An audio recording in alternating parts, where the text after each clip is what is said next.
And a beautiful Thursday night, everybody. Chris McDonald with you on this Thursday night, the very, very first day of June 2023. We are grateful that you are here with us tonight. We have got a super show that is coming up, and need to fix my light a little bit. And we hope that you've got your listening caps on and sit back. It's going to be a riveting next 45 minutes to a half hour here, 45 minutes to 50 minutes, I think is how long this lasts.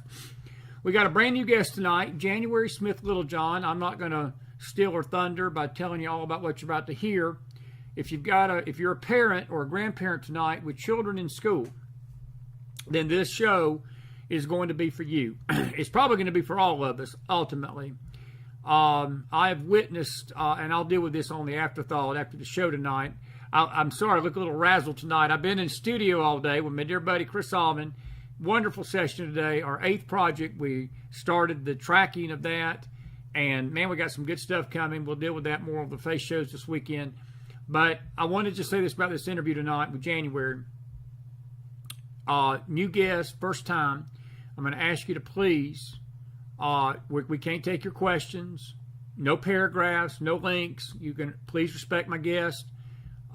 If you got a question, save it. I may take a few questions at the end tonight and a few statements and so forth. But I'm going to ask you to please keep your comments to a minimum.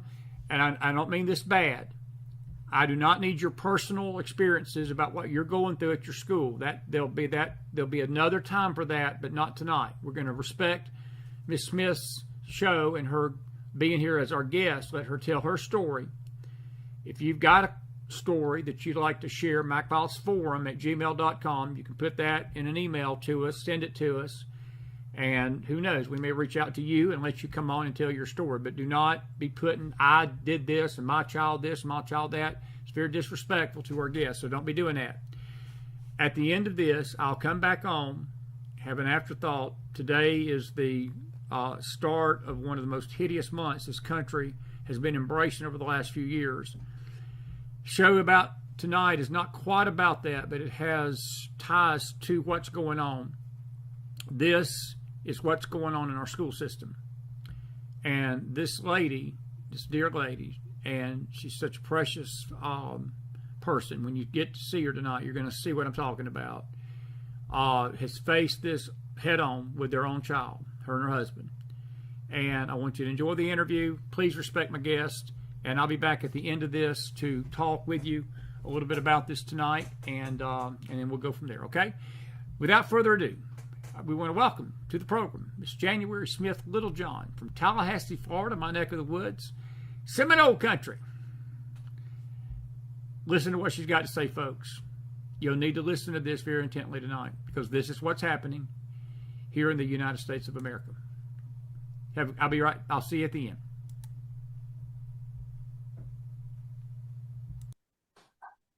And a good evening, everybody. Chris McDonald with you on a very special McFiles Thursday broadcast. And we're always grateful to have new guests with us. And we have a dear lady, January Smith Littlejohn. She is actually from my neck of the woods where I grew up, Tallahassee, Florida. And we call it Florida State Country down there, Seminole country. And I was joking with her before the show.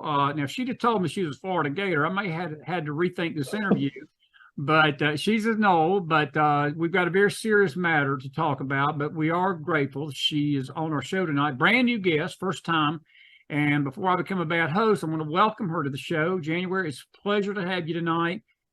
We've got some very serious stuff to talk about and what's happening to you and what's happened to your family, I'm sure is affecting more families that are listening to this tonight. We're going to talk about it, but welcome to the McFiles. We'll get into that more in a minute, but we're so grateful to have you and hope this ain't your last time here on the show. Thank you so much for having me. January, I'm going to get you, let you start by telling everybody about your story because the short of it is that you all had a daughter that was transitioning and without your consent. And I'll let you get the background. Y'all had a federal lawsuit that was dismissed. You're appealing it. And you're a parent advocate right now for an organization called Do No Harm. And I'm going to sort of let you tell the story from here so I won't mess it up too bad. But it's a very serious situation because I think that there's a lot of parents tonight that are facing this very same thing. And the state and a lot of these institutions, the schools, colleges, all these universities are not giving the parents any kind of space or leeway. It's they're telling these kids they can do this and pretty much putting the middle finger up to mom and dad, whether mom and dad wants it or not, and if the kid's not of age. And it's very tragic, but it's also dangerous because it's setting a precedent for things to come that they're literally taking the control of our kids away from us. And it scares the you-know-what out of me being a father of 3 sons. Now, they're older now, but I got 2 grand youngins and 1 on the way, and it sends a chill up my back, what's going on with you. And that's why I wanted you on the show tonight. I'll let you take it from here, but tell everybody about your story and how you got to be part of this parent advocate group, Do No Harm. Well, thank you. And you know, these laws vary by state. And so my heart really breaks for parents that are going through what we have gone through in states like Washington and Oregon and California, where children really have the capability of making irreversible changes to their bodies in the form of medical transitioning without parental consent. And in some states, they're even starting to take the children from the loving parents if the parents are not affirming these transgender identities. So it's a very serious and scary situation. But our story started in 2020, right after the schools shut down in March. Our daughter had come to us and told us that she was confused over her sex, that she no longer felt like a girl. How old was she was 13 years 13, old. okay. Good deal. This was after 3 other friends in her in-person friend group at the local middle school had also started suddenly identifying as transgender within the last 6 to 8 months prior to her announcement. And my husband and I were completely caught off guard. She is gifted, but she also has diagnosed ADHD. So she's very quirky. She's always marched to her own beat. And prior to this friend group in middle school, she really struggled to fit in and kind of find her stride socially. So initially, we were excited that she seemed to find a peer group that would accept her, and they seemed a little quirky as well. But then we started seeing some red flags. And the friend group was hyper-focused on LGBTQ identities. They were constantly talking about LGBTQ. Every conversation was brought back to that. And then they were also identifying with the different colors and flags that correspond to each one of these gender identities. And so when my daughter told us this, mind you, she had no previous distress over her sex, no history of issues of gender dysphoria or anything. She did have co-occurring mental health issues in the form of anxiety. But during the height of COVID, a lot of kids were experiencing mental distress over the lockdowns and the having their schedule and stability completely taken from them. And so we elicited the help of a mental health professional to help us navigate this issue with my daughter. I am also a licensed mental health counselor in Florida. So I took this very seriously. This wasn't something that we brushed under the rug. And when school started, my daughter got into the car a couple of weeks after school had started and said, "Mom, I had a meeting today," because we had known, Chris, that she wanted to go by a different name and use different pronouns. With these kind of transgender identities, it escalates very rapidly. And so we had told the school that we were not affirming at home, that we thought this identity was directly related to her friend group, and that we had elicited the help of a counselor to help us navigate this with our child. So when she got into the car a couple of weeks after school started and said she had a meeting, I was completely taken off guard, because the first thing that she said was, "Mom, they asked me which restroom I wanted to use." Well, at the time of this meeting, she was identifying as non-binary. So I didn't even understand why they would be even asking her that question, first of all, but also, how are they having a meeting with my 13-year-old child without me being aware? My daughter has a 504 plan on file, so I'm very aware of they cannot execute any of her accommodations, give her medication, any of those things without my express written permission. So I immediately emailed the guidance counselor, and I was called back with both the guidance counselor and the assistant principal. And I was told, "We cannot give you any information about the meeting we had with your 13-year-old child. Your child is now protected under a non-discrimination law." So my only recourse was to go to the assistant superintendent of the district, who happened to be the Title IX coordinator who oversaw all of this.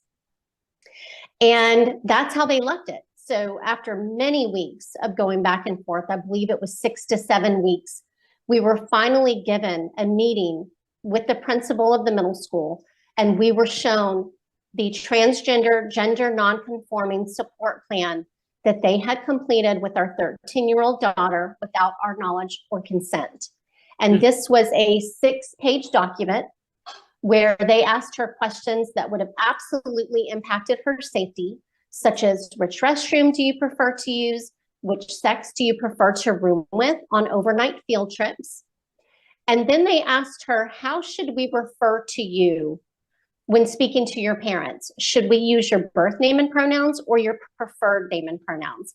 And this was to effectively conceal from parents that this social transition ever even occurred. Was this Leon County? Correct. So, and I'm sort of in my mind, because I used to live there, and I'm trying to, if you want to name the school, you can. It's up to you. But my couple of questions about this. When you first went to the school and they gave you this idea, was there any remorse on the school district's part that they had taken this upon themselves? Because January, this is something that, and we're not making any judgment calls about your daughter and her preference and things that she wants, but it seems to me they put this crap in her head. In other words, they're the ones that seem to put this seed in her head and doubt. Is that a fair statement that she would have not had this conflict had it not been put in her head by the school system? Because I'm hearing some other parents tell me that the school systems are for not just doing what you're talking about, not telling the parents, but they're actively getting these kids to believe that if they're a female, that they're not a female, if they're actively not if they're actually a male, that they're not a male, that they're actively promoting this stuff. They're not just doing this behind parents' back, but they're going out of their way to get these kids to do it. And we're not talking, again, adults. Sure. That's the age was key to me, because it's not some college kid that's an adult, 21, 22 years old, that, they're an adult now, and ultimately after they leave home, you pray for them, you hope, right. But they're an adult. This is a 13-year-old daughter. And well, yeah, well, because we are still involved in litigation, there are things that I cannot discuss about our case. But what I will tell you, Chris, is that we have learned what happened with our daughter was not an isolated incident. When I started to really do a deep dive into this, because my husband and I continued to ask for the legal justification. We wanted to know what law gives you permission to meet with our child without our notification or consent. And we were shown this LGBTQ guide, which has since been rescinded. However, these guides in some format were found in multiple counties all over Florida. And it turned out an activist organization called Equality Florida had been partnering with the school districts for years. And they had infiltrated 63 out of 67 Florida school districts and implemented what they call guides. And the reason they call these guides instead of policies is because guides don't have to go through school board approval. And so these guides were being implemented where they were training everybody from the bus driver to the teacher on these guides. And it said very explicitly in these guides, if a student shows any indication that he or she may be transgender, do not out the child to the parents, because it could literally make them homeless or cause abuse. And I saw this time and again in these guides. And then the further I started to research this, I realized this went well beyond Florida. These same types of policies or guides and protocols are in schools all over our country. The gender support plan that Leon County executed with my 13-year-old daughter, it's from a company called Gender Spectrum. It's all the same document or some version of the document. And the child is the sole determiner as to whether or not the parents will be included in this psychosocial medical intervention. And for my family, this created a huge wedge between us, her parents, and our daughter. It sent a very clear message to her that our authority was no longer wanted or needed. Exactly. And it also sent the message that she needed to be protected from us and not by us. And I have always told my children, that my number one job is to keep them safe. I am not your friend. I am your parent because you only have one mom. And what the schools are doing by removing parents from these critical decisions being made is they are taking the ability from the parents to keep their child safe. Because what's really tragic in all of this, Chris, is many of these kids have co-occurring psychological issues, some that are very significant. Many of these girls, because it's predominantly girls that we're seeing caught up in this social contagion, but we're seeing that they have previous histories of trauma. Many are on the autism spectrum, eating disorders, previous history of self-harm.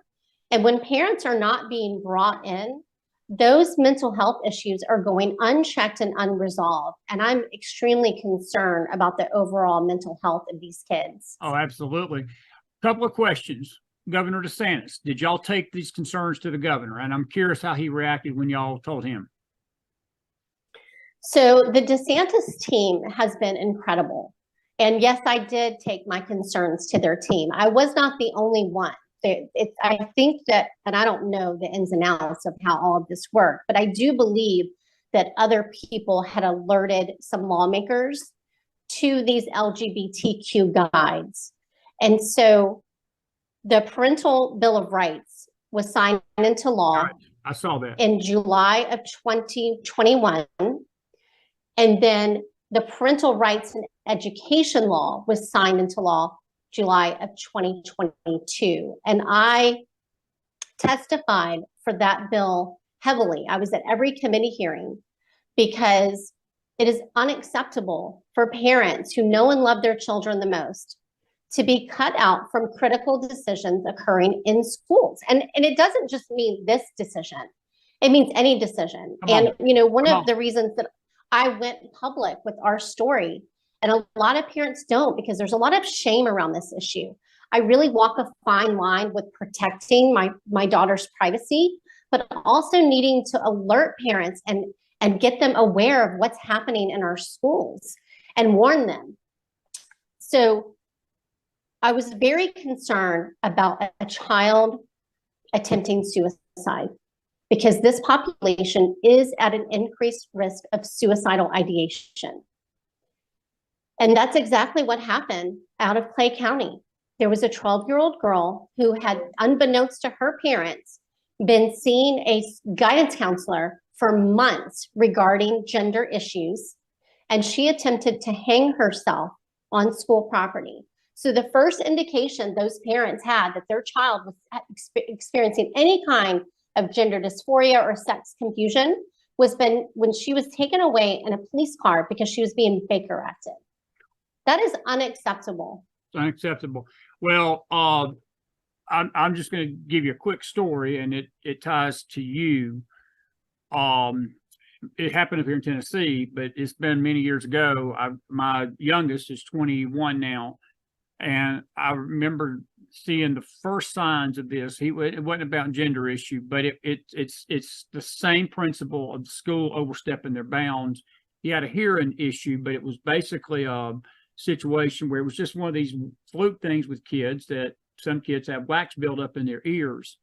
And I got a letter from the Knox County school system demanding that I take him to an ear specialist, and I had to present documentation to them that I had done that. And you could read the letter. I mean, it was sort of a threatening type. If you don't do this within 30 days, we're going to take further action and so forth. And I wonder what that further action was. And I marched myself down to the school system and I said, would you care to tell me what this is about? And I let them know in no uncertain terms, my son's health is not your problem, it's my problem. And I've got a doctor that says it's wax, and I don't give a you know what your specialists here at the school say it is. They're saying it's wax, it's not mechanical. And, you know, I'll be the one that determines whether he goes to a specialist or not you. And I mean, it got tense. And I put it like this, McDonald here, my temperature right now, my friend, is boiling about what you're going through. It's boiling. But I saw this coming on about 10 years ago, and I got a general question for you about this. When do you think that this gender stuff infiltrated the schools, because January, this strikes me as that this has been planned for a long time, that this did not, we didn't wake up just yesterday and the Leon County school system started doing this. I think this has been a concentrated plan, an effort that has been coming on for a long time. And because of the events of July 26 of 2015, which is just now 8 years ago, when you basically, the country basically legalized the most wicked perversion that you could legalize. And my brother and I were on the phone the day it happened, and he said it. He said, Chris, he said, this about to open a Pandora's box that is never going to be closed. And he said, you mark my word. He said, there's going to be things that are going to happen that is going to shock us on a scale of perversion like we've never seen. And see, I didn't see this part coming. I didn't even believe that this could get this bad, and that they would not just target adults. January, we and you are an adult. We can talk about these things. We've got the mental capacity to understand what is right. We got the mental capacity to choose what we want to do with our life. But you're talking about a 13-year-old that goes, and a teacher who is an adult putting this stuff in a 13-year-old's head. I don't care what 13-year-olds out there and how strong they are. It's going to affect them. And they're not going to be able to handle this onslaught. And then you throw this fear in that if I don't go along with this, I might be taken away from my mom and daddy. Right. There ain't a child out there that ain't going to succumb to this. Well, there's a couple. Yeah. Well, I know exactly when it happened. I mean, started during the Obama administration with the Dear Colleague letter. If you want to learn the history of where this all came from, a great book to read is When Harry Became Sally. By Ryan Anderson. At the time, I believe he worked for Heritage, but he really lays out what happened. And after gay marriage was legalized, a lot of the activism, if not all of the activism, shifted. And it went to transgender rights, specifically transgender kids. And what I want your audience to know is transgender is a term that has no coherent meaning anymore. When we would hear the term transgender, even 10 years ago, we assumed that it was the term that used to be used, which is transsexual.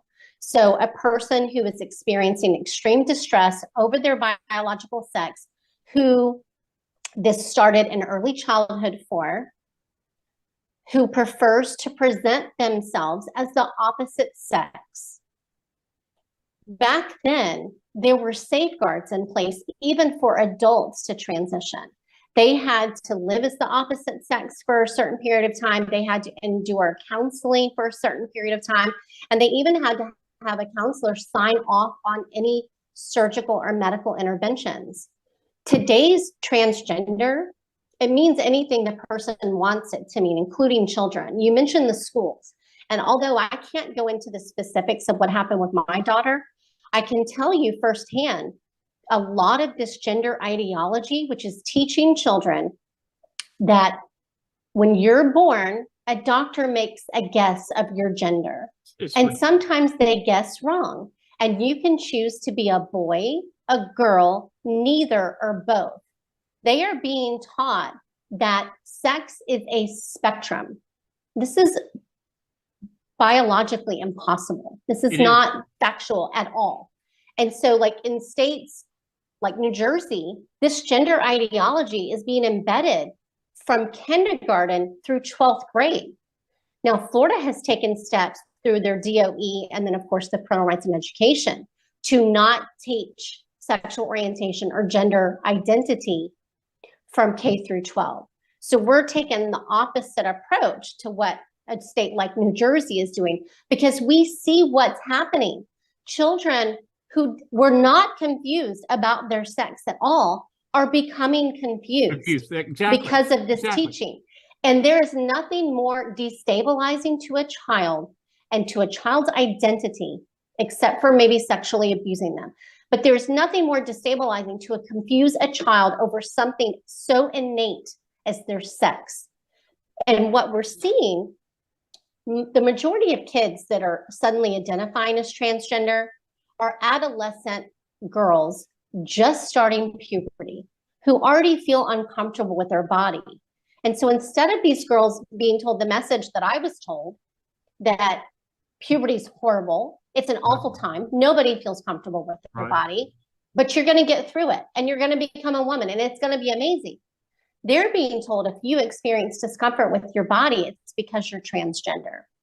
And so what the schools are doing with the social transitioning, this is not a neutral, benign intervention. No, they are affirming these children in a false identity, regardless of co-occurring issues, how long they have felt this way. And by doing so, they are putting them on the track toward medical transitioning, because social transition is the first step toward medical transition. And truths about the horrors of medically transitioning children are finally coming out, and it couldn't come soon enough, because what these doctors were doing to children in the form of experimental puberty blockers, cross-sex hormones, and even surgeries before the age of 18 is criminal. It is criminal. And you led me to a question. You made use the term sexual abuse. In your opinion, and I'm not going to make you answer questions about the lawsuit, because I know there's a lot of sort of landmines there we don't want to even get you remotely close to. But I do want to ask you a question, just me to you. I consider this a form of, I'm just going to go ahead and say the word. I consider it pedophilia, and I consider it sexual abuse, what these teachers are doing to these kids. I consider it pedophilia and abuse, sexual abuse, January, when a transgender stands before, I don't care if they're 13, 14, 15, I don't care if they're not an adult, and you got a transgender being invited to go into a library and read stories to infants and toddlers and middle school age kids, and in your daughter's case, she was middle school, and even high schoolers. That's abuse. That is sexual abuse. Let me tell you this. If a teacher, let's just throw a scenario out here. If a teacher has a sexual text, like if a male figure texts a female, and that text is sexually charged, they may not ever touch each other. That teacher can go to jail for that. If a female teacher sends sexual related text, they can lose their jobs and be charged under those laws of many states for sexual abuse of children. I'm going to be just a little southerner here. What in the living hell why are these transgenders not being treated the same way when they do this stuff to kids? It's sexual abuse. And if the school system is condoning it and ordaining it, buddy, there ain't no safe haven in any school in America. And it's shocking to me that it's Florida, because I used to live in Florida. And for the most part, Florida, I thought, was a very conservative state, but I'm beginning to realize in certain cities, such as the one you're living in, that I used to live in, it's very liberal in these big metropolis cities. And these parents had better wake up to this, because when they're gone, those kids are with those teachers more than they are those parents, January. They're with those teachers all day long, and this stuff is getting in their heads. Am I too far off on that?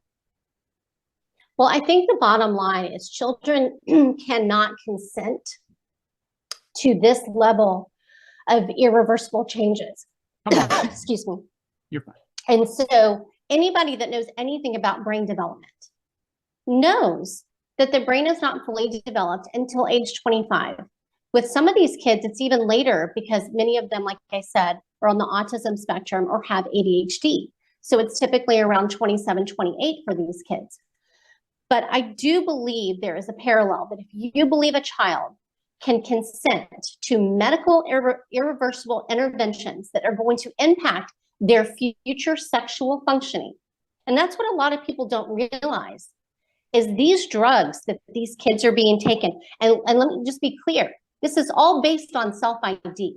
There is no test to determine if a child will persist in their dysphoria or desist. And some of the best research that we have tells us that if you leave this child alone, you give them a neutral environment, you don't medically or socially transition them, upwards of 85% and some even higher will outgrow or resolve this distress by early adulthood.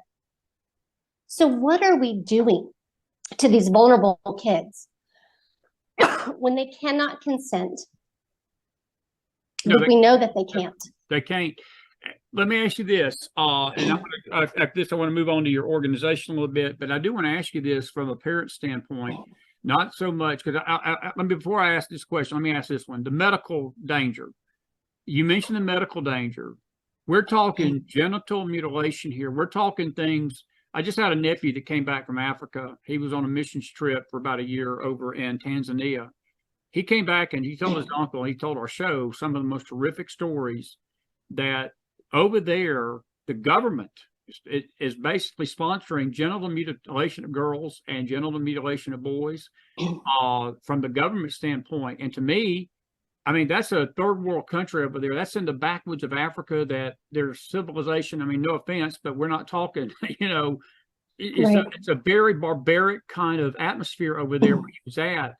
We're not talking a barbaric atmosphere here, January. We're talking about civilized country. We're talking about the United States of America, where we're supposed to be civilized. Look, I don't mean this to be harsh, but the animal kingdom knows better than what we're doing. And we're allowing the kids, we're doing things to children that the animal kingdom don't do to their own, and they're young. They don't. And we're allowing it. And then to let the school system, which is the educational wing, we trust the school system that they're teaching our kids reading, writing, and arithmetic. The 3 R's, as my daddy called them, reading, writing, arithmetic. But they're not teaching them reading, writing, and arithmetic. They're teaching these kids, as you said, look in the mirror. And if there's some kind of reason you don't think you're a female anymore, then let us help you and we'll define you as a male. They're not even teaching. That's right. They're not learning. Correct? Well, and, I think where we went really wrong is we were trying to show compassion for people that were struggling. At least that's what we thought. Sure. But they have normalized the mental health issue of gender dysphoria. And then they made something like gender identity, which is pseudoscience nonsense. They made that, they're trying to put it into our law. They are trying to replace sex, which is a biological innate fact. And they are trying to change it with something that really, truly can't even be defined by anyone but that person. And so to give you an example, what they say gender identity is it's a choice, that you choose your gender identity and that it's completely separate from your biological sex. Well, if that's the case, why don't we have a racial identity or an age identity? It's no different. Gender identity, when we started to allow that to infiltrate our culture and take it at face value and not push back on this notion that we all have a gender identity, that's really what's opened the floodgates to all of this. Well, it's a floodgate, and I think that parents out there that are listening tonight had better listen to January Smith Littlejohn very carefully, because as you said, this is not some isolated. It's shocking that 63 out of 67 counties in Florida are teaching this stuff and allowing it. And look, I do applaud. Not anymore, thanks to Governor DeSantis. Let me be clear that our Board of Education and our legislature has stepped up and put a stop to this. However, laws are only good if people hold people accountable when they break the law. And absolutely. I can promise you they're far and few between. We have some incredible teachers, even here in Leon County. My kids had an incredible public school education in elementary school. The issues really didn't start for us until middle school. And we were completely blindsided. I was volunteer of the year at the middle school where the violation occurred. And I think that a lot of these teachers and guidance counselors were blindly following a protocol. And where was that protocol? Again, I can't talk. What's that? Where was that protocol coming from? Again, that's my question, because I'm trying to put my head around where is this coming from? Is it coming from sources nationally it's infiltrating the states, or are these just isolated pockets within the country? Because again, I salute you, Governor. Look, I don't want to get into politics on this show. It's not about politics tonight. I love Governor DeSantis. I've got family that live in Florida, friends that live in Florida.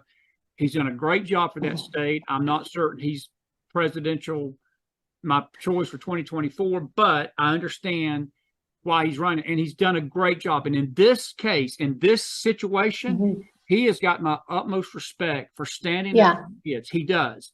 And what he's done to Disney, I know a lot of people, out there, they just love Mickey Mouse. Well, let me tell you something. Mickey Mouse is basically pushing pedophilia to your kids. They're pushing this stuff on your kids when you go into Disney. And DeSantis has basically stood up to this. And I salute him for it. But the protocol that you just described, where is it coming from? Is this coming from national down or state? Yes, it's all of the above, to be honest. And another book, aside from When Harry Became Sally, that is very good for parents to read on this issue is Abigail Schreier's book, Irreversible Damage: The Transgender Craze Seducing Our Daughters. There's a newer book out called Stolen Youth by Miss Mendel and Mrs. Markowitz.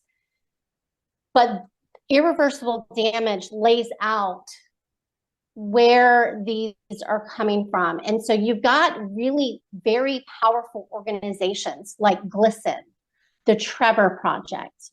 You've got GLSEN pushing GSA clubs into schools. That is a huge mechanism. So even if the school themselves is not teaching gender ideology, what you have are these GSA clubs, or sometimes they're called rainbow clubs. They started out as the Gay Straight Alliance, and it's morphed into the Gender and Sexuality Alliance. So there was a case in Colorado with a woman by the name of Erin Lee, where her daughter asked to go to an art club, and that's what she thought it was going to be. Well, it turned out to be very similar to a GSA club, and she has since filed a lawsuit against the school district.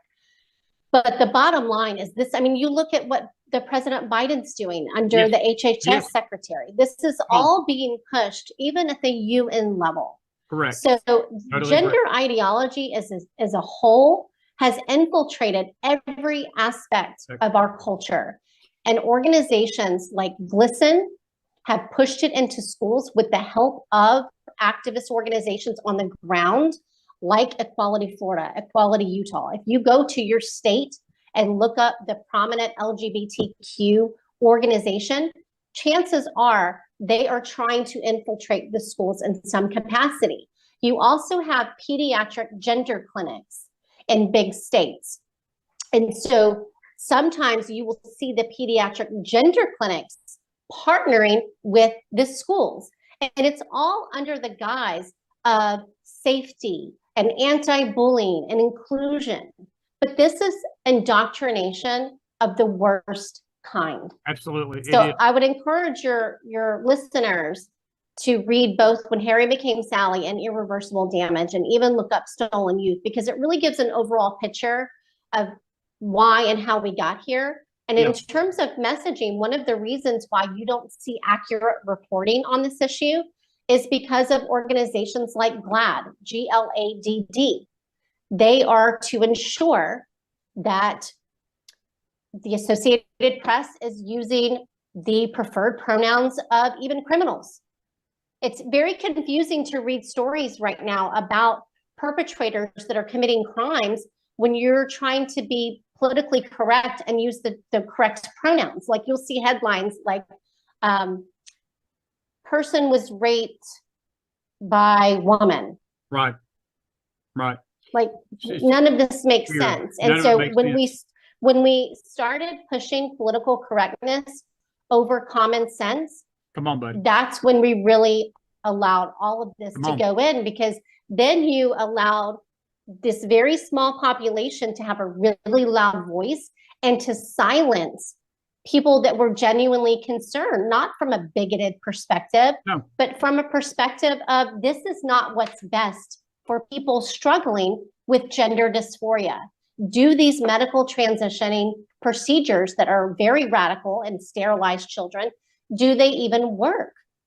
We weren't even allowed to ask those questions 5 and 6 years ago. So great strides are being made by organizations that have been really fighting to get this conversation to go mainstream. but it's not enough. And it's going to take time, because even if you have laws like Florida is doing, you've got the indoctrination continuing at the graduate level with school counselors, all of the medical professional associations, school counselor association, school psychology association, teachers association, teachers unions. They are all pushing gender ideology. They are. A couple of quick questions. We have 15 minutes. A couple of quick questions, quick fire questions. Number one, as a mom, targets, quote unquote, targeting our kids with this satanic pedophilia stuff. When you saw that, and I understand yesterday Kohl's came out, they have pushed this transgender clothing as well. I stopped shopping at Target a few years ago because they removed the gender ideology. You can't go into Target 2 years ago and see a man and a woman's department. It's all unisex now. But now they've taken it to another level, and they literally have targeted the babies. Kohl's came out with this onesie clothing line that supposedly is LGBTQ. As a mother, strictly speaking to you as a mother, not an advocate right now, was that disturbing to you? And what about these companies? Because this is trickling again from the schools, January. It's getting into commercial. It's getting to the point, I don't mean this to be funny, we're going to have to sew our own clothes. I had a friend tell me that. He said, I'm going to have to go by and get a sewing machine and sew my own clothes because I can't go shop anywhere anymore. And that's Chris, not the truth. we're already there. Yeah, I mean, I think that what people are in for a rude awakening come June 1st this year, because they're finally awake, especially conservatives. And I can tell you firsthand, when you have a child that is experiencing this confusion and indoctrinated into believing that they were born in the wrong body, there was not a safe store I could take my daughter where she wasn't feeling like this false identity was being affirmed. That, that's not talked about enough, is that these kids, my daughter wasn't being celebrated when she was identifying as a girl, which is what she is. Exactly. It's only when she came out as non-binary and transgender. The bottom line is these kids are confused. My daughter's identity changed 4 times in 2 years. And she's free of any confusion now. She's 16 and a half, and I'm fiercely protective over her privacy. But now my main job is to help other parents walk through this issue with their children, because this is a social contagion. It is rampant and it is spreading like wildfire. And parents, they need resources. They need to know, and they need to have permission. You have to parent this issue like you would any other identity crisis with your child. You led me to my next question. If January Smith, and you've got an audience tonight of parents, there's some that most parents out there, more audience, they've got some that are older kids, they're in college. This reaches into the college, because you were telling me Florida State, our favorite school, because I'm a Seminole at heart too, along with the Georgia Bulldog, but I've got Seminole in me. But it's the colleges are doing the same thing.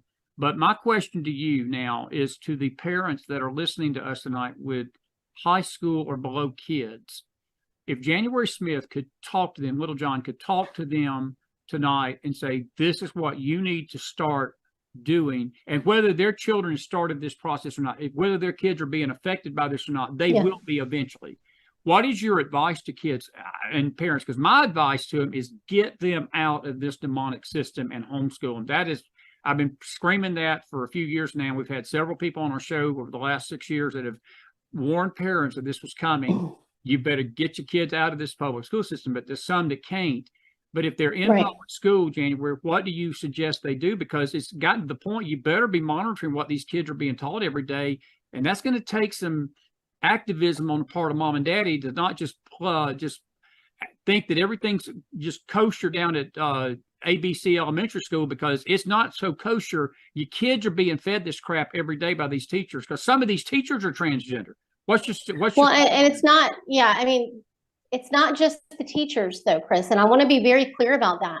I am not a proponent of any child under the age of 16, maybe even 17, having a smartphone. There are too many other options, like the Gab phone. There's a phone that looks like a smartphone so that the kids don't feel left out. They don't feel, ridiculed. But these kids have access to way too much before they are mature enough to handle it. Yes. So even parents that are stuck in the system where they cannot afford to pull their children out of public school, or the circumstances just won't allow that, there's still a lot they can do to protect their children, and especially parents of young children. I teach parents, you have to inoculate your children from this insidious ideology. Bingo. You tell your children the truth so that when they hear the lies of gender identity, non-binary, gender fluid, and the other 72 gender identities that you can find on Google right now, that they will know that is not real. That is not how my mom and dad taught me. That, you know, if you're a Christian, that's not what the Bible says. If you're Jewish, that's not what the Torah says. I mean, we need to be pouring truth into our children. And I call on the churches too. The churches have been sitting this out far too long. Youth pastors, you need to be on notice, because if they are not hearing the truth at youth group, where are they going to hear it? Because I can promise it's not going to be at school. Yeah. Even if we can get the schools to stop teaching gender ideology, they're not going to teach the adverse. So we have got to be inoculating our kids. That's number one. Number two is, if you have to keep your children, and you know, I want to be clear that unless you're homeschooling, parents need to be concerned about private schools too. They are also on this DEI bandwagon, and a lot of them have, you know, consultants and all kinds of stuff. I mean, this is why I think that people are going to be in for a rude awakening on June 1st, because the amount of companies that have commercialized LGBTQ pride marketing, you know, the products, it is unreal. It is unreal. It is. So if people are just now waking up to this, you know, I think it is good to have some targeted boycotts like Bud Light and Target, but I'm not sure, number one, that it's sustainable long term. And number two, like your friend said, we would be making our clothing. When you've got everybody from Gap to Pottery Barn, you know, all to Target, all the way down the line, pushing LGBTQ pride stuff. Now, obviously, Target was in its own class of its own by pushing, you know, a known Satanist. Right. And they've been doing this for quite some time, by the way. Yes, this was not even the first year that they were selling breast binders. They started that last year. But they have awoken the sleeping giant and mama and papa bears. And it's time for us to stand up and protect our children. Come on, buddy. And not be afraid of it. You can call me whatever name you want to, but I know that I am speaking the truth. And I know that it is my job to protect my child, including from insidious ideologies and from medical harm, which is what gender affirming care is. It is medical harm and experimenting on our most vulnerable children. But in terms of the other resources for parents, if you know your child is vulnerable, if they are on the autism spectrum or have co-occurring mental health issues, they have social anxiety or social issues, you know, they have issues fitting in, ask the school, what is your policy? What do you do if a child comes to you and thinks that they are transgender? Are parents notified? Get these answers in writing. And if the answers are not ones you want to hear, then you get a group of like-minded parents and you start showing up at the school board and you hold them accountable. They work for us. It is not the other way around. It's not the other way around. And I will say this, I don't call you anything but courageous. I think you have fought a valiant fight, and I'm praying for you, not only as a parent, but as someone that sees this destruction coming. It's here. It's in the schools, our sporting events. Look, I'm a baseball fan. I'm a football fan, but in good conscience, I cannot support these professional teams anymore that are embracing these things. I cannot support, like, even the colleges. I cringe thinking that. I think that if, you know, June is Pride Month, and I've got a deep feeling that if this was falling in the fall of the year, you'd have a lot of these football teams doing the very same thing that the baseball teams are doing and honoring this. Now, I want you to take a few minutes before we wrap this up. It's been a great interview. I hope you come back, because we really just touched the surface of this today. we're recording this, and I'd like to get you back where maybe we can take some questions. But I do want to ask you about the Do No Harm organization that you're an advocate for, because y'all are out there doing what you're doing, making parents aware of the medical harm and the psychological harm. And, you know, I hadn't even talked about this with you. Have you been scared at any point in this that your daughter, when this was all going through, because it seems to me that a lot of parents have been threatened by the school system and by the state. And you mentioned the defects and all this, where, you know, these kids, some of these kids are being threatened to be taken away from parents. That see, this is how demonic this is. It's not abuse in the view of the state to what's what I'm looking for, to promote this demonic ideology on the kids. They are saying that the parents who don't go along with this demonic theology are the ones abusing the kids. That's how demonic this has gotten. Did y'all ever fear losing your daughter's possession of her from the state? No, I didn't. And, you know, we are fortunate to be in Florida. If I had been in California or Colorado or Oregon, I absolutely would have been more fearful of that. We are fortunate. And, you know, when I first started speaking out about this, I never intended to go public with what was happening to my daughter. And it was only when we made the difficult decision to file the lawsuit was when people kind of put it together. Oh, she, you know, her own daughter went through this. But I, you know, as a mom and a mental health professional, I felt it was my obligation to warn other parents and let them know what was happening. I was not going to be able to look myself in the mirror if I just sat and did nothing.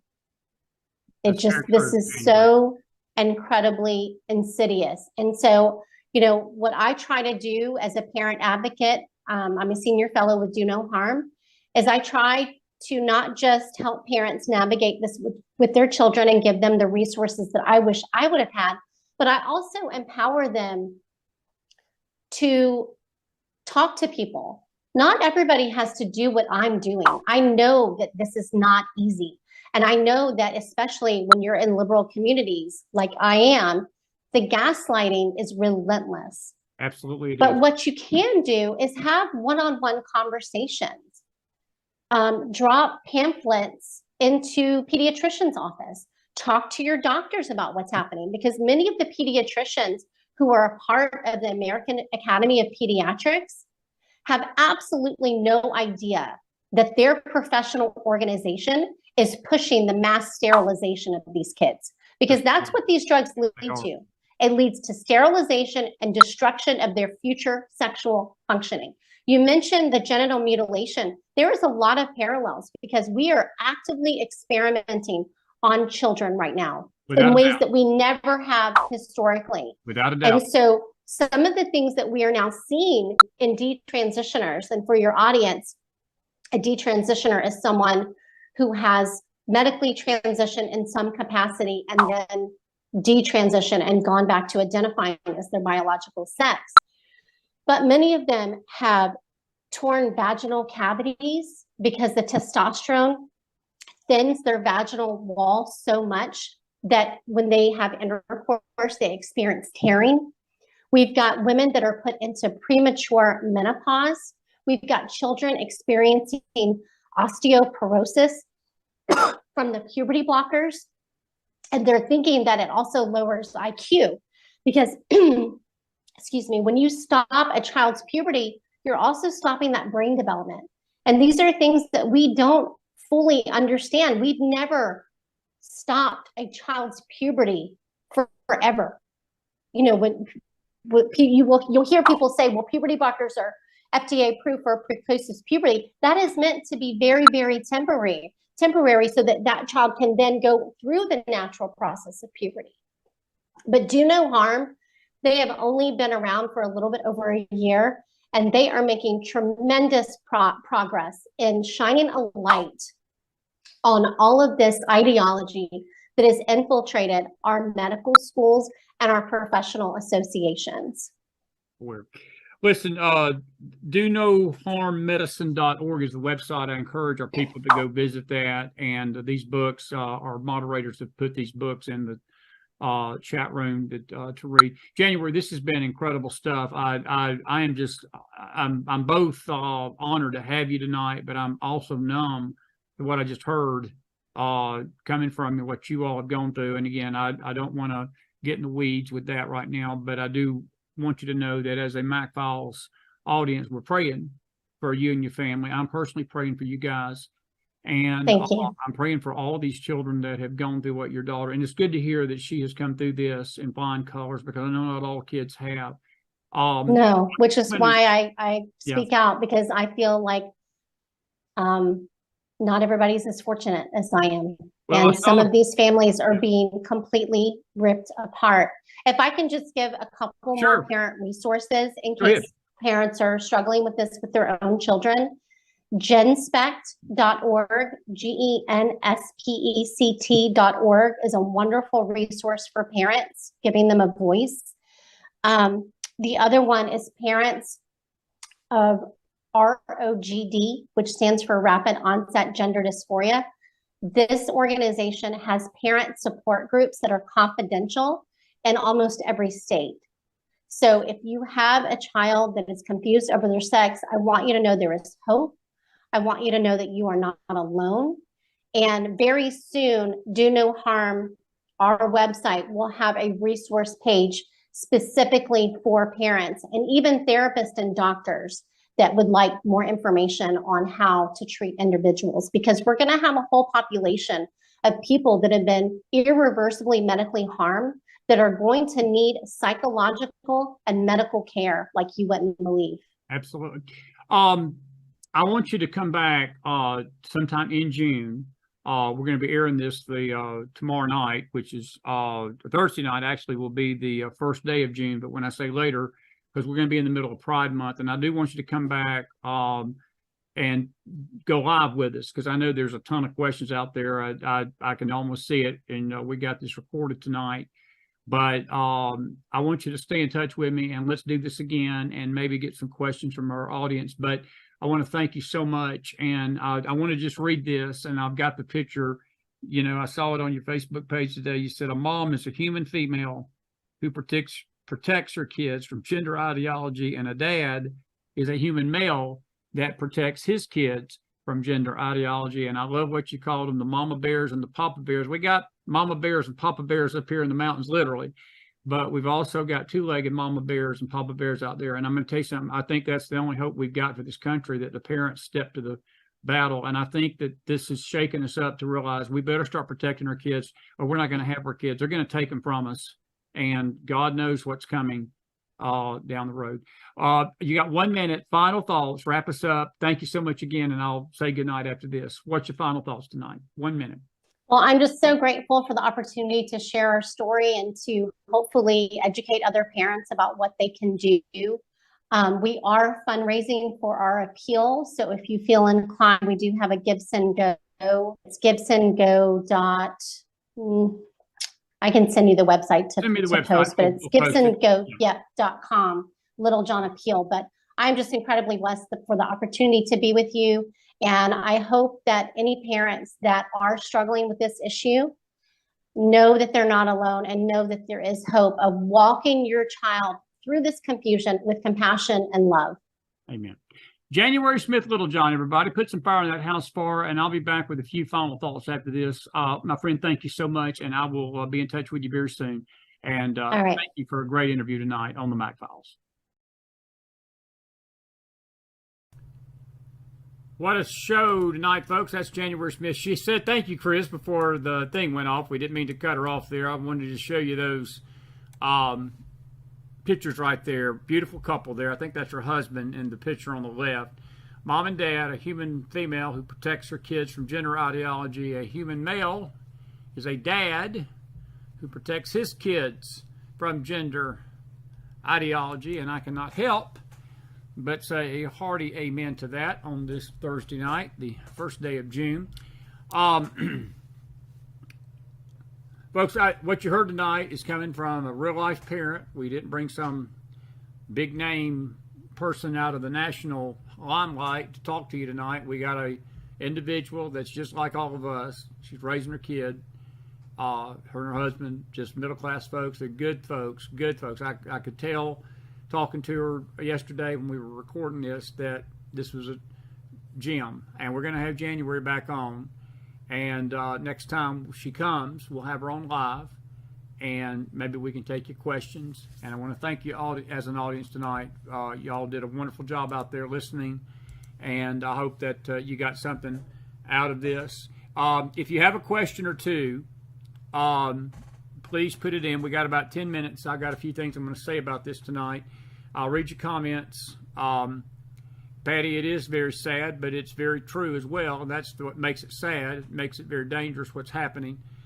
If you got a question on the show tonight, please make it be related to the show. We can take your questions. I'm thank you all for the kind comments about the show tonight. It has been a powerful show, probably one of most powerful we've had in a long time. And this is what you get when you get on the McFiles train and stay on the train with us. We sure are glad you're here tonight. If you got a question, real quick, put it in the chat room, in the comments, real quick, and then I'm going to show you a few things and get out of here tonight.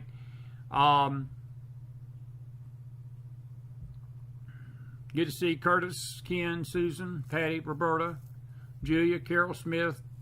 Don't know what to say. It is shocking, Julia. I'm with you. I think maybe that's what everybody's sort of thing. Where do you think this is all headed, Ken? It's getting worse.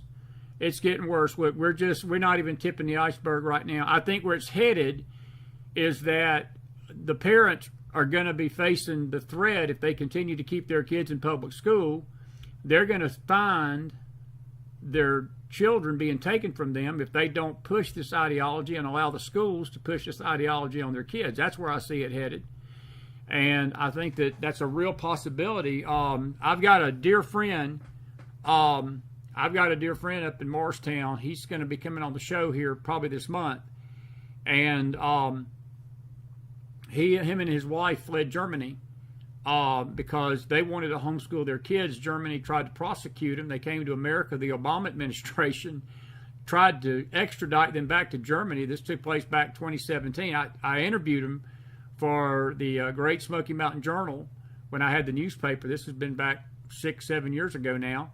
And we're going to have him on the show. He's a good friend, beautiful family, and I'm going to have him on because I think it speaks to what's going on in the schools today and what they went through to homeschool their kids. And, I see the comment about it makes me want to check out the school more.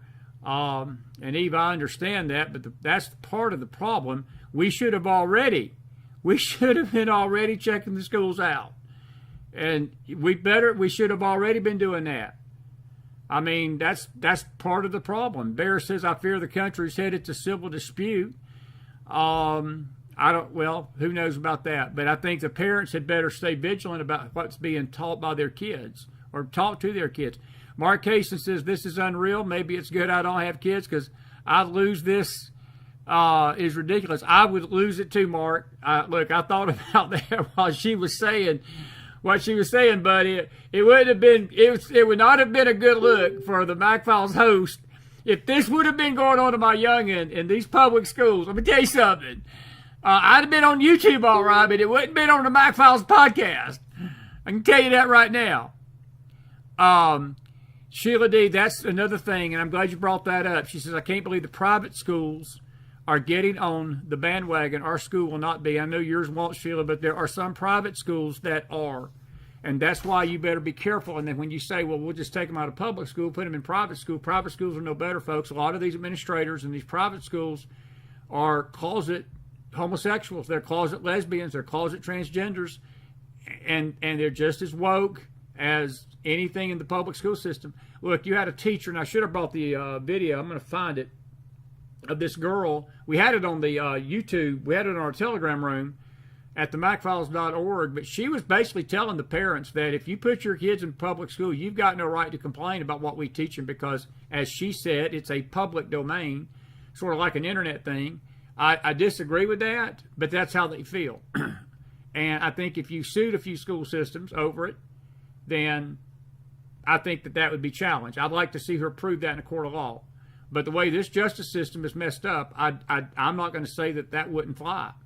But Sheila, your question and your concern is legitimate. It's the private schools as well, not just the public schools. Not just the public schools. And Eve, I disagree with your statement. They're not sneaking it in privately without telling parents. Look, the whole thing that January's daughter went through, she didn't go home and hide this from her mom and daddy. She told them exactly what they were telling her. They're not hiding it. No, they're doing it. And the second part of your question is right. They're not telling the parents, but they're not hiding it. They're not doing it privately anymore. No, they're doing it in their face. It's in your face, and they're threatening the parents if they don't go along with it. They're threatening the parents if they don't go along with it, we're going to take your kids from you. They're going to take your kids from you. It is happening very fast. Anyway. Susan Rary says this must be the reason why they stopped allowing parents to sit at the back of the classrooms. Most parents used to do it once a year. Teachers don't step out of line at all when a parent was there. Well, Susan, I think, honestly, I would walk down there and demand it. I think you've got a right to be in that classroom, and if the school system doesn't let you, go find a lawyer. I'd go get a lawyer, and I'd say, stop me. And I would threaten the school. I'd tell the school, I said, I tell you what, you got about 2 seconds to let me in that classroom, or you'll be hearing from my attorney. And I'd probably check Johnny and Susie out that afternoon. I wouldn't bring them back. I wouldn't bring them back. Cedric, your question is a very powerful question, and I hate to say this, I'm not a pessimist tonight, but there's no way to put the genie back in the bottle. Cedric, your comment right there is right on. There is not any way to put the genie and the demon back in the bottle. I hate to say it tonight, folks. Cedric's question is right on target. Right on target. Mark Kazin said it is wide open, big time now. I'm going to ask for nothing. Sheila D says the parents have a right to be in the classroom. They do. And I will say this, and January said this a little bit at the beginning. It started in earnest in COVID with a lot of these kids basically being shut down in homes. And that was really the time that I think the parents began to determine and figure out that what they're going to Johnny and Susie were being taught was not too kosher, because these parents could listen in on what these kids were being taught because of the COVID mess, and they were stuck in front of a computer, but mom and daddy had to listen to what was being taught along with the kids. And in a way, it's almost a blessing in disguise, because I think without that, they would have never known this was happening. But it's like I told January tonight, folks, I don't believe this just happened overnight. I don't think this has just happened this year. They've been planning this for decades. They've been planning this for months, and they're just implementing it. But I'm not saying this to scold anybody. I'm not saying this to scold parents. But the very fact that they've been allowed to do it has been because we've been asleep at the wheel, assuming that the school system has had our kids' best interest at heart. They've never had your kids' best interest at heart, ever, ever. I am thankful to God that my boys are grown and gone.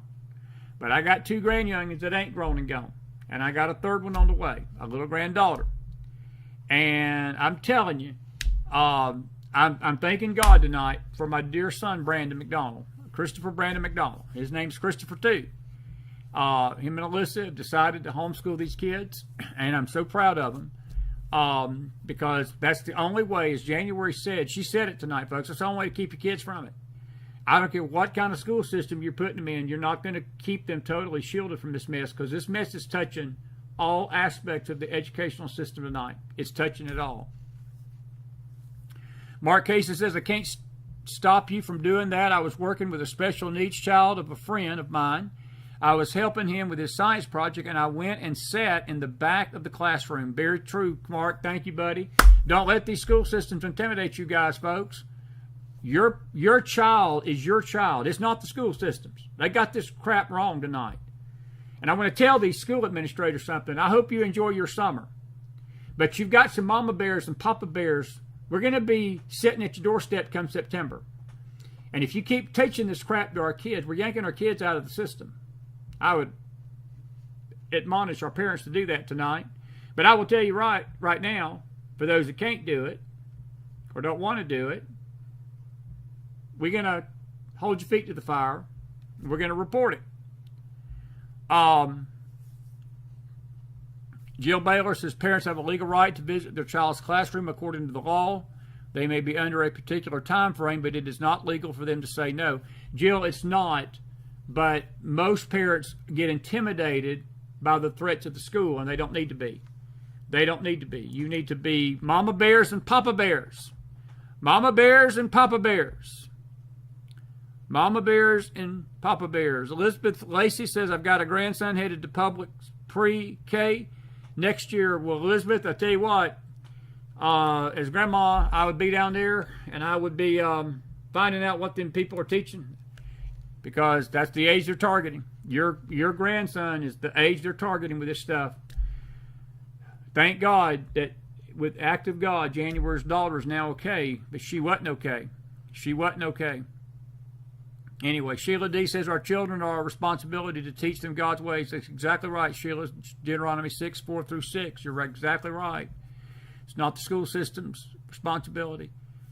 It's not the school system.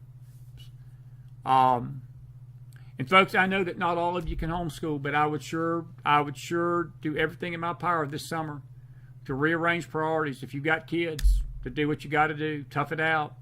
Tough it out if you can.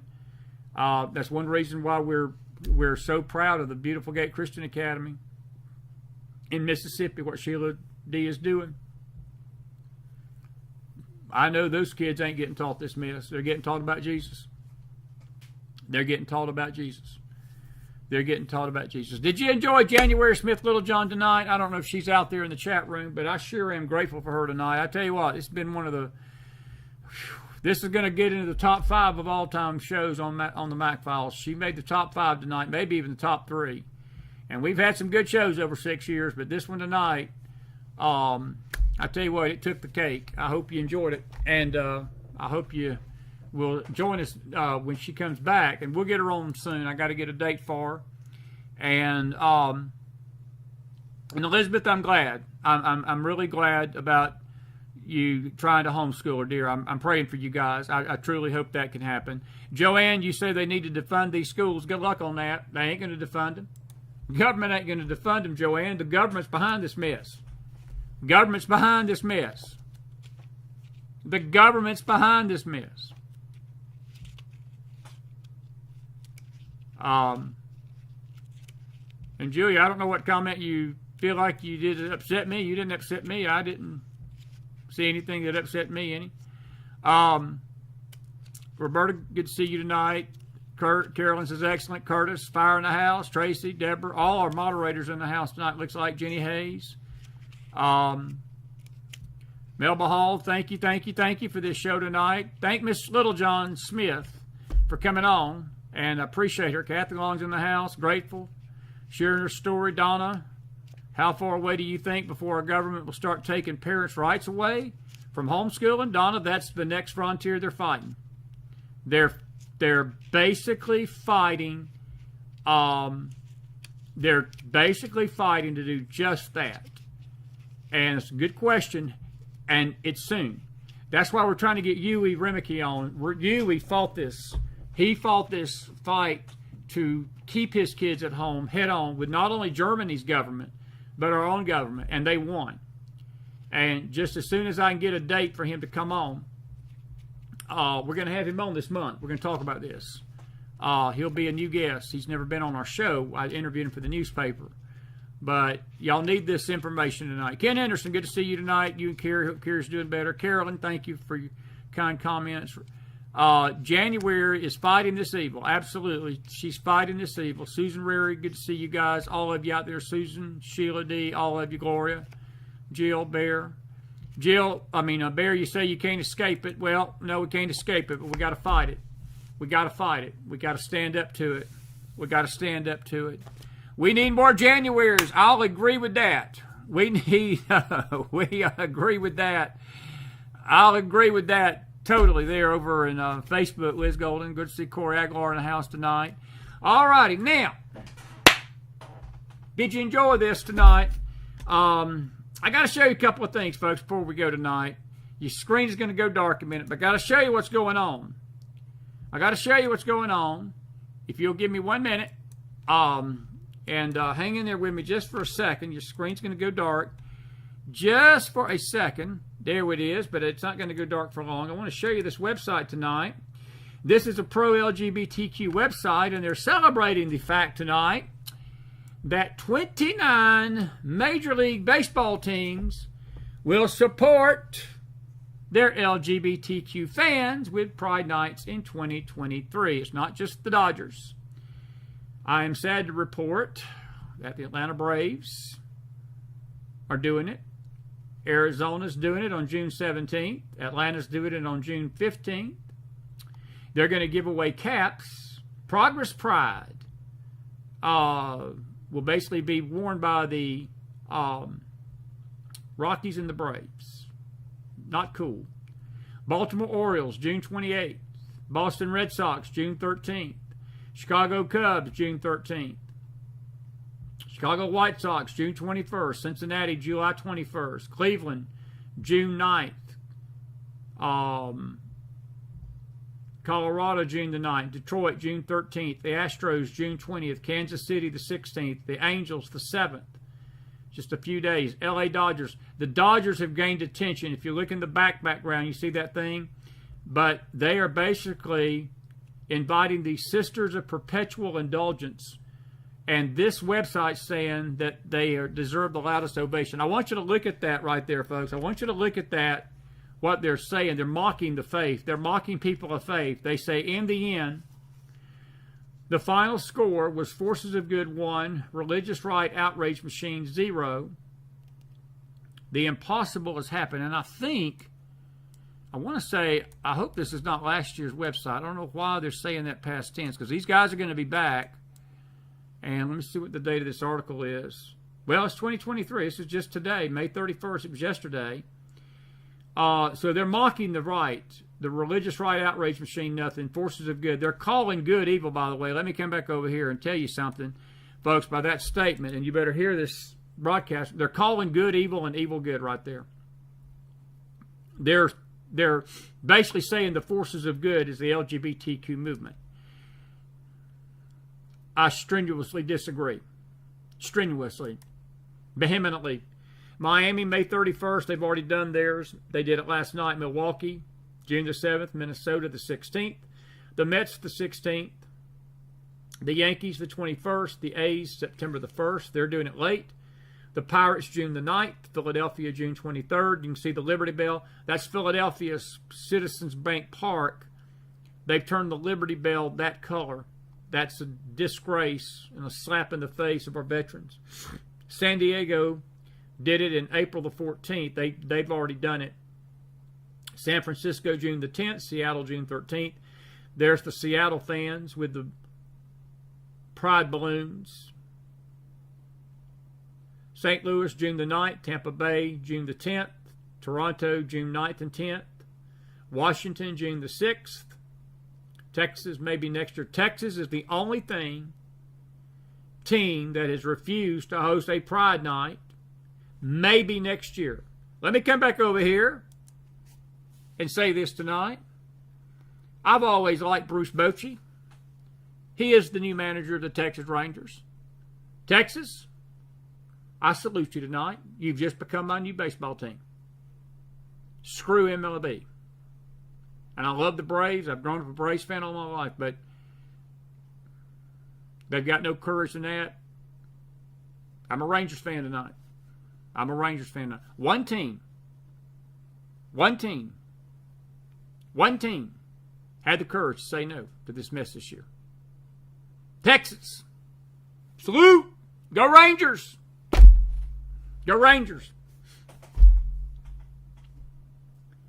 That's what's happening, folks. That's what's happening.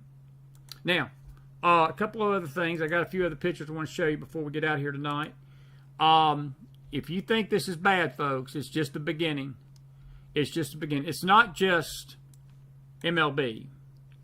But this is just today, a couple of pictures coming out, some of the pride marches right there. By the way, let me tell this bunch something. That's not love. That is not love. That is a bastardized, distorted view of love. It's a demonic view of love. It's not love. It's not love. It's not love. God loves you, but God's love for you does not condone this. His love is not this love. He wants to save you and keep you from a place called hell if you don't repent. And He sent His Son, Jesus Christ, to die for you on a cross that you might be free of this demonic spirit. And that's what it is, folks. It's a spirit. It's not DNA. It's not that you're born that way. It ain't in your generational tree. It ain't any of this other nonsense, nonsensical stuff that I could use a few vernaculars on that's being peddled tonight by people that should know better and networks that should know better. It has nothing to do with any of that. It's plain, pure demonic sin, folks. It's rebellion against God. It's a spirit. It's not love. It's not love. That's today. That's today. I didn't find too many more of these. I was looking for them on Instagram. I didn't see the Braves, but the Kansas City Royals, this was their Instagram post today. I stopped following them. They got out early today on the fact they put their flag up. That's in Kansas City. I was just there last weekend preaching the gospel. All are welcome in our home. Well, you enjoy your home, Kansas City. You enjoy your home. It's not love, folks. It's not love. I'm trying to get a list. I didn't have time to do it tonight. We're going to have a show tomorrow night. I'm going to try to get a list for tomorrow night of all the companies that are supporting this. There's tech companies, retail stores, food stores, department stores, big companies, corporations. It is hitting the fan in America tonight. It's June the 1st. We will discuss it a little bit tomorrow night, but we've got some other things we're going to be discussing. I am bringing a heavy hitter in tomorrow night to discuss some of these issues. And she's down under. And she's been with me just a few weeks ago, and I felt led to have her on tomorrow night. But the one and only Cleotis is going to come and speak her mind tomorrow night. And we're going to talk about this again. Not necessarily this, but some other topics, spiritual in nature. And we'll probably take your questions tomorrow night. It's going to be a fired up Friday night. A night that I probably will have to don the I was not here hat, because McDonald's not in the best of moods tonight listening to this stuff that I just heard from January Smith Littlejohn, not because of what she is, not her, but it's what she was telling me that they're going through, folks. This is the good old U.S. of A. They should not have to be going through this, and none of our kids should be having to go through it either, but your children are being exposed to it. And these corporations should be ashamed of themselves for doing it, but they are, to their destruction. Bye-bye, Bud Light. Bye-bye, Target. Bye-bye, Kohl's. See you at the bottom of the barrel. Bye-bye. No more money from me, ever. Didn't shop Target anyway. Won't be back to Kohl's ever. Don't drink beer, so the Bud Light thing. But I've been laughing that they said that the worst beer, they had a story on last night on one of the networks, that the worst tasting beer in Europe, that is basically known for that, had more sales last week than Bud Light here in America. That's pretty bad. That's pretty bad. Bye-bye, bud. Bye-bye. All right, now, that's all I got for tonight. I want to say this real quick. I want to thank my dear buddy, Chris Allman. We had a great time today. A wonderful time today, and I'll just show you the group picture. We've posted a lot of these pictures on Facebook. I was in studio today with that great bunch right there. Jeremy Mitkiff, Trey Ivey, Van Atkins, and Tommy Creason, the drummer, and the one and only Chris Allman. And some gray-headed dude with that blue shirt on there. That was the same one I got on. Just looks a little lighter in there. But I was tracking today for project number 8. And we'll talk about that more over the weekend. But we got some music coming out. The Hymn project should be out tomorrow, Monday. It's going to be good stuff. So we'll look forward to that. And then another project in June. All right, now, thank you to my friends. It was a good day today. God bless you. God bless your families. God bless this great nation of America. I will see you in the morning on the Faith Network on the Bible study. Be with me then, probably around 10:30 or so, 11. And then tomorrow night, around 8:30, 9-ish, same time, Cleo will be with me. We're going to talk about the prophetic nonsense that's going on right now. These prophets are running for the hills with a new election coming up, and there being the fact their predictions didn't come to pass. They are trying to find outs. But we're going to address that head on tomorrow night, and some other foolishness in the spiritual realm and some other things. We got some political stuff we're going to talk about from a perspective down under from Australia. And she's going to be with me tomorrow night. So please be with me then. And if you enjoyed tonight's show, put some fire in that house for me. I appreciate you being with me tonight. I'm going to leave this up on the E-Network and Facebook so you can watch it to your heart's content. And because I'll consider it a badge of honor. If they do something to it, then I'll take the week suspension if they want to give it over this show. I think this one's been worth it.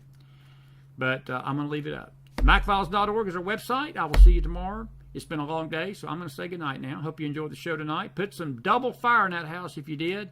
I will see you tomorrow. Thank you all for being a great audience tonight. You did well out there. God bless you guys. Thank you to January Smith Littlejohn for fighting the fight and not being silent. DoNoHarmMedicine.org.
Thank you.